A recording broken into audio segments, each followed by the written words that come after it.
Hello friend नमस्कार good evening. आज 31 October शनिवार संध्या बेलर सबकिछि गुरुत्वपूर्ण लाटेस्ट न्यूज अपडेट जानिपारे। आज बड़ खबर जानवे ओडिशा सरकार बड़ घोषणा नवेम्बर 16 तारिख खोलिब स्कूल कॉलेज। प्रथमे केउ माने जिबे वीडियो देखंतु जानि नेबे। ताहा सहित अन्य खबर रे ओडिशा रे अनलॉक 60 पई गाइडलाइन जारी करागला। कौन खोलिब कौन बंद हब जानि नियंतु। ताहा सहित ओडिशा रे आज केते जण कोरोना आक्रांत व्यक्ति चिन्हट होइचंती, आपनक जिल्लारू केते जण चिन्हट हले, केते जण मृत्युवरण करचंती। ताहा सहित अन्य खबर रे राजनीति ठू आरंभ करी पाणीपाग विभाग, ताहा सहित आईपीएल ठू आरंभ करी ओडिशार समस्त जिल्लार गुरुत्वपूर्ण खबर पाई परिबे। आपनक भल पाइबा देबे, वीडियो को लाइक करिवे, तळे थिबा लाल कलर बटन टी को टच करी सब्सक्राइब करी पाखरे बेल बटन टी को टच करी ऑन नोटिफिकेशन ओके कर रखिए, जहा द्वारा देश विदेश ठू आरंभ करी सब गुरुत्वपूर्ण खबर पाई परिबे।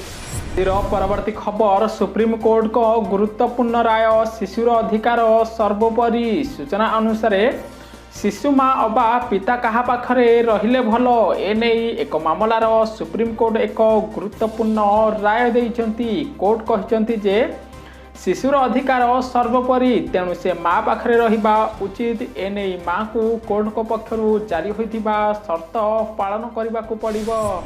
आजिर परवर्ती खबर आज पुणी ओडिशारू 12 जनक मुंड नेला कोरोना भाइरस। सूचना अनुसार ओडिशा रे कोरोना मृत्यु संख्या बढ़िबारे लागिची। आजिर 12 जन को मिसाई ओडिशा रे वर्तमान सुधा 1320 जन मृत्युवरण कलेनी। सेथि मध्यरु गंजाम, झारसुगुड़ा, नुआपड़ा, पुरीरू जणे लेखाए मृत्युवरण करथिबा बेले खोर्धा, सुंदरगढ़ 3 जन मृत्युवरण करिसंती। परवर्ती खबर नवेम्बर मास पई अनलॉक 60 गाइडलाइन जारी कले राज्य सरकार। कौन खोला रहिबो कौन बंद रहिबो जानि नियंतु। सूचना अनुसार कंटेनमेंट जोन रे पूर्व भली कटकणा बलवत्तर रहिबो। सेहिपरि जिल्लापाल और म्युनिसिपालिटी कमिशनर स्थिर करिवे अवरोध अंचल। अन्य पक्षरे नवेम्बर 15 जाए बंद रहिबो सिनेमा हॉल, स्विमिंग पूल। सेहिपरि बाहाघर रे सर्वाधिक 200 लोक जोग देई परिबे। अंतिम संस्कार सर्वाधिक 50 जन जोग देई परिबे। सेहिपरि पूर्व भली अंतर्जातीय विमान सेवा बंद रहिबो। आजिर परवर्ती खबर पार्वण ऋतु रे केते अछि सुना दर दाम जानि नियंतु। सूचना अनुसार ओडिशा रे आज 22 कैरेट सुनार मूल्य 47,340 टंका थिबा बेले 24 कैरेट सुनार मूल्य 10 ग्राम प्रति 51,560 टंका रे पहुंची। आजिर परवर्ती खबर आसंता नवेम्बर 16 तारिख राज्य रे खोलिबो स्कूल कॉलेज। केउ माने प्रथमे जिबे जानि नियंतु। सूचना अनुसार प्रतीक्षार घटिची अंत। दीर्घ दिन पर नवम रु द्वादश श्रेणीर छात्र छात्री माने नवेम्बर 16 रु स्कूल जिबे बोली राज्य सरकार पक्षर सूचना दिया जाइछि। स्कूल गुड़िक एथिपाई निर्धारित एसओपी पालन करिवे। तेबे अन्य शिक्षानुष्ठान गुड़िक नवेम्बर 30 तारिख पर्यंत बंद रहिबो। अपर पक्षरे शिक्षा प्रतिष्ठान गुड़िक बंद थिले भी परीक्षा मूल्यांकन को अनुमति मिली पारिबो। ऑनलाइन और दूर शिक्षा कार्यक्रम जारी रहिबो। शिक्षक और अणशिक्षक कर्मचारी स्कूल आसी पारिबे। पीएचडी स्कॉलर और विज्ञान वैषयिक क्षेत्र में अध्ययन करुथिबा पीजी छात्र छात्री माने विश्वविद्यालय को जाई गवेषणा करि पारिबे।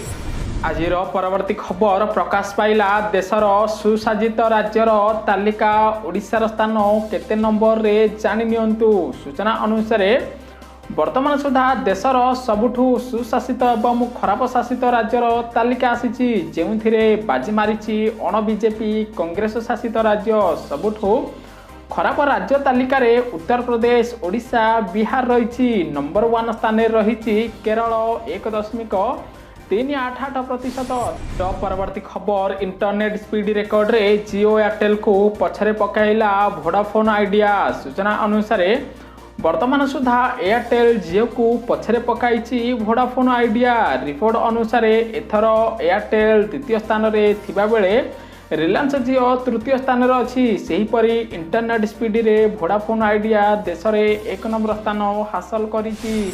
आजिर परवर्ती खबर कोरोना जोगु अर्थनीति बर्बाद टंका चिंतार राज्य सरकार। सूचना अनुसार नवेम्बर तृतीय सप्ताह आरंभ होता विधानसभा शीत अधिवेशन प्रथम दिन में राज्य सरकार 2020-21 आर्थिक वर्ष पर प्रथम अतिरिक्त बजेट आगत करिपारंती। एने राज्य सरकार पक्षर जोरदार प्रस्तुति चली। सेपटे नवेम्बर मास सुधा राज्य अर्थनीति रे चित्र रे सामान्य सुधार आसिथिले मध्य विकलांग अवस्था रही राज्य सरकार खोला बजार प्राय 5,000 कोटी अधिक ऋण करिसंती।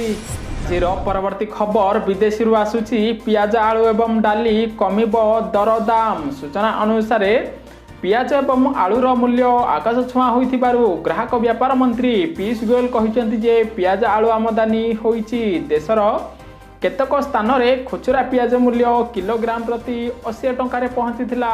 एने मंत्री पीयूष गोयल कहिसंती दीपावली पूर्व 7,000 टन पियाज आमदानी होइछि एवं 25,000 टन दीपावली पूर्व विदेश देश को आमदानी हो पारिबो। आजिर परवर्ती खबर पाकिस्तान चाइना को मोदी चेतावनी भारत उपरे कदापि आखि पकाओ नाही। सूचना अनुसार देशर प्रथम गृहमंत्री सरदार वल्लभ भाई पटेल को श्रद्धांजलि अर्पण करी मोदी कहले जे आत्मनिर्भर देश ही निज प्रगति सह निज देशर सुरक्षा सुनिश्चित करिथाए। भारत प्रतिरक्षा क्षेत्र में आज आत्मनिर्भर हेबारे लागिछि। भारत उपरे कुदृष्टि पकाउथिबा देश को मुहतोड़ जवाब दिया जाउछि। एपटे पाकिस्तान चाइना को कड़ा टार्गेट करिसंती मोदी सरकार।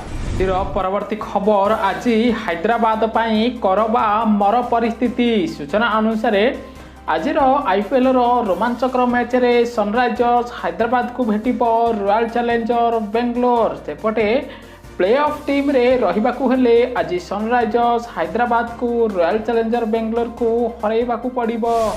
परवर्ती खबर ओडिशा रे कमुची कोरोना ग्राफ। सूचना अनुसार आज पुणी ओडिशा रु 1470 जन नुआ कोरोना आक्रांत व्यक्ति चिन्हट होती। एथिसह राज्य में कोरोना संक्रमण संख्या 2,90,000 रे पहुंची। अन्यपटे कोरोना आक्रांत संख्या ओडिशा रे कमुथिबार सूचना दिया जाइछि। आजिर परवर्ती खबर आज आउ एक लघुचाप पहिलारू उपकूल रे स्वल्प वर्षा शीत बढ़िबो ओडिशा रे। सूचना अनुसार पूर्व केंद्रीय बंगोपसागर संलग्न उत्तर अंडमान सागर रे आज एक घूर्णिबलय सृष्टि होइछि। एहार प्रभाव रे ओडिशा रे आसंता 3 दिन पर्यंत विभिन्न जिल्ला रे स्वल्प धरणर वर्षा हबो, किंतु तापमात्रा कमी थिबारु ओडिशार विभिन्न शहर रे मध्य शीतर प्रकोप बढ़ी पारिबो। परवर्ती खबर बेसरकारी कंपनी रे चाकरी देबे राज्य सरकार। सूचना अनुसार राज्य में दिन को दिन बढ़ुवा बेकारी समस्या को दूर करने सरकार एक नुआ योजना आरंभ करिसेंती। राज्यर युवपीढ़ी को नियुक्ति देवाई राज्य सरकार एक स्वतंत्र वेबसाइट खोलिचंती। एही माध्यम रे तमिलनाडु सरकार राज्य में विभिन्न बेसरकारी संस्था सह जोगाजोग करी युवपीढ़ी को चाकरी देबे। आजिर परवर्ती खबर ट्रेन रे नेपाल को गाड़ी परिवहन कला भारत बढ़िबो सुसंपर्क। सूचना अनुसार सामग्री परिवहन क्षेत्र में रेलवाई नूतन सफलता हासिल करिछि। किछि मास पूर्वे बांग्लादेश को कृषि जातीय सामग्री ट्रेन जरिया रे पठा जाइथिला। वर्तमान कर्णाटक विपुल परिमाणर गाड़ी को उत्तर प्रदेश पठा जाइछि। सेठारु सेही गाड़ी को नेपाल पर्यंत परिवहन करा जिवो बोली रेल मंत्री पीयूष गोयल सूचना देइछंती।